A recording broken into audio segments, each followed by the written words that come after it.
Hey, what's going on, YouTube? This is Daniel, and I just want to talk about a subject that's been on my mind for the last couple of days, and that subject is friendship.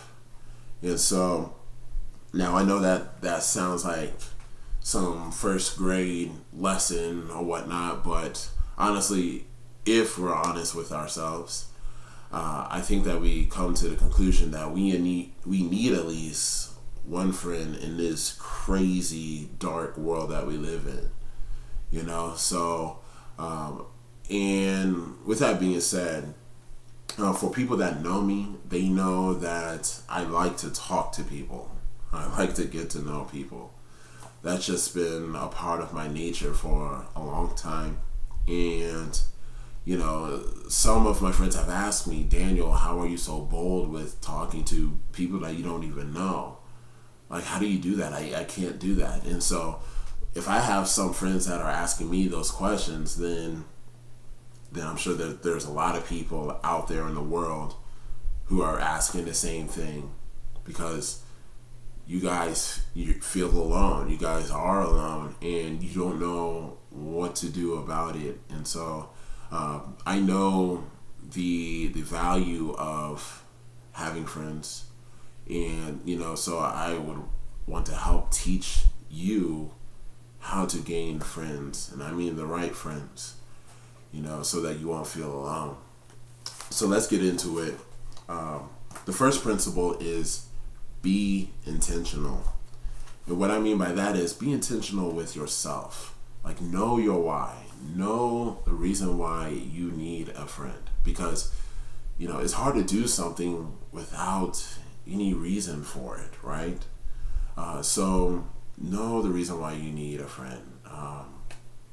Because you might be going through an emotional struggle, or you might be going through some sort of, like, I don't know, physical pain or something, and you just can't bear it yourself. Like, figure out your reason why you need a friend, okay? And then also just introduce yourself.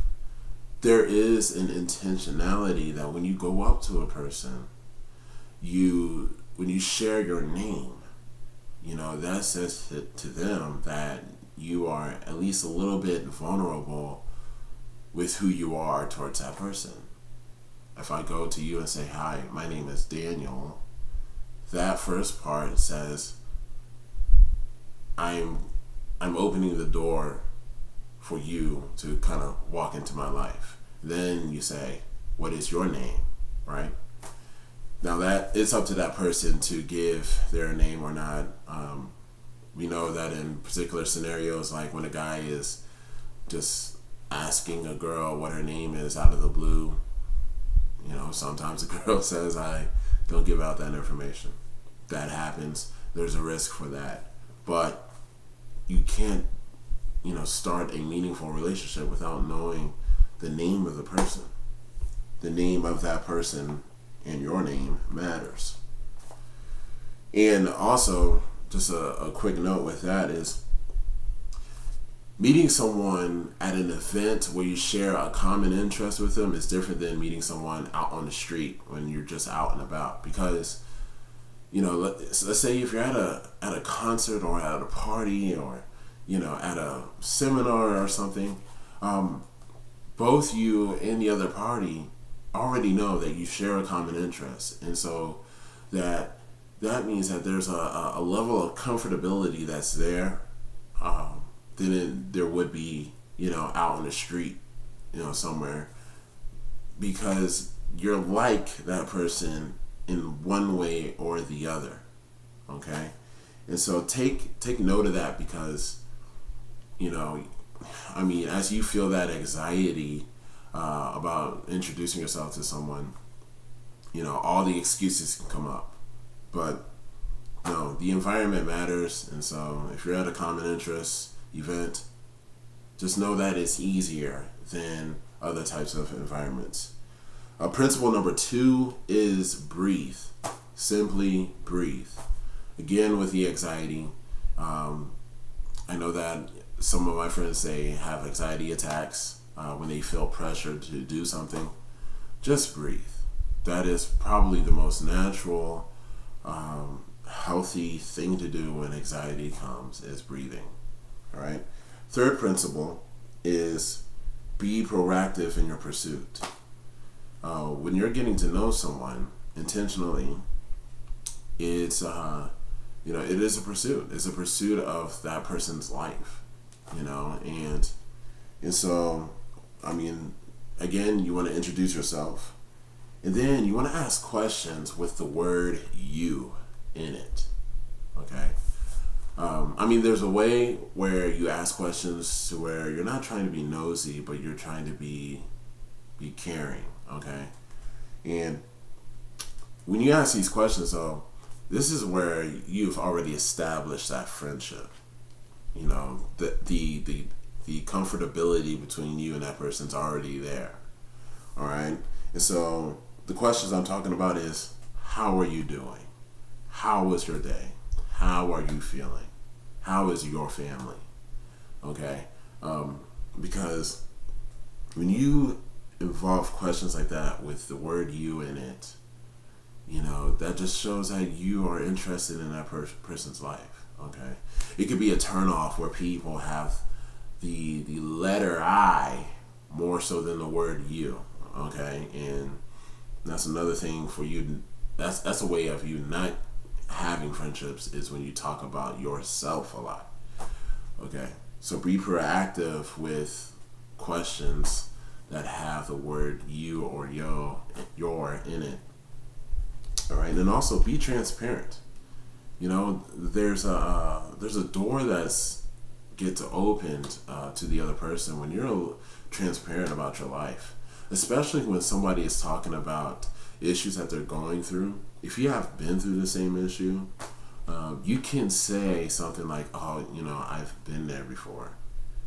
I don't think that a lot of people know how powerful those words are in a conversation. I've been there before. Because when you say that, they don't feel alone. They don't feel weird. You know, again, comfortability, it just grows. Okay, so yeah, be transparent about your life, to where that transparency is going to aid that person and let them know that you can't help them in this situation. So, fourth principle is treat others the way that you want to be treated. That is the golden rule for a reason. Okay, I've come to find that people complain about things that they think that other people around them should do to them, but they don't do those same things. I certainly have done that, and I had to kind of slap myself about that, because it's like, all right, how am I going to receive niceness from people when I am not nice to others? Okay, like, how am I going to get invites to certain events and parties from people when I don't do that for others? So treat other people the way that you want to be treated, because that'll be shown. And the Bible says that you reap what you sow. I believe that that's very true. Some people call it karma, but that's a whole other conversation. Treat others the way that you want to be treated. That's the fourth principle. And the fifth one is be you. Okay? There's some people, especially in urban culture, that kind of have that sense of where they know when someone's being fake, when someone's trying too hard. Okay? I think that, when someone is being themselves, they're being human, just in their unique way. And then there's still a way to be intentional and to be relatable to the other person that you're talking to, when you're being you, when you're being genuine. And so, yeah, just be you. Okay? And be the courageous you. And yeah, just step out of your box. Don't be afraid to be yourself. And yeah, because there's a lot of things that may not be said but are seen when you are being yourself. So, all right, and that's it. I hope that this video was helpful. I hope that you didn't go to sleep on me. I hope you made it to the end. And so, yeah, please leave comments. I love it when people actually, share their thoughts with whatever they agree or disagree on. When I post something on social media or videos, and so please do that, and please subscribe. Of course, I will be coming out with more videos as well. And and if there's things that you would like for me to talk about, please put them in the comments as well. All right? Okay. Take care.